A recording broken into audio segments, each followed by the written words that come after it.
بسم اللہ الرحمن الرحیم۔ الصلاۃ والسلام علیک یا رسول اللہ وعلی آلک و اصحابک یا حبیب اللہ۔ السلام علیکم ناظرین و سامعین، آج کی ویڈیو کا عنوان ہے ایمان اور عقیدہ میں کیا فرق ہے۔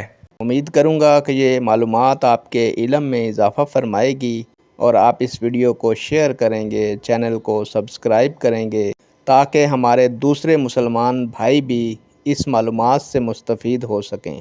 بڑھتے ہیں ویڈیو کی جانب۔ پیارے دوستو، عقیدہ سے مراد کسی چیز کو حق اور سچ جان کر دل میں مضبوط اور راسخ کر لینا، جبکہ ایمان دین اسلام کی سب سے پہلی تعلیم ہے جو اللہ تعالیٰ اور اس کے رسول صلی اللہ علیہ وآلہ وسلم کو ماننے اور انہیں سچا جان کر ان پر یقین کرنے کا تقاضا کرتی ہے۔ مسلمان کا دین اسلام کی تعلیمات کو سچا جاننا اور دل سے ان کی تصدیق کرنا ایمان سے، اور یہی اگر راسخ ہو جائے تو اس کا عقیدہ ہے، کیونکہ ایمان نمو پاتا ہے تو ہی عقیدہ بنتا ہے۔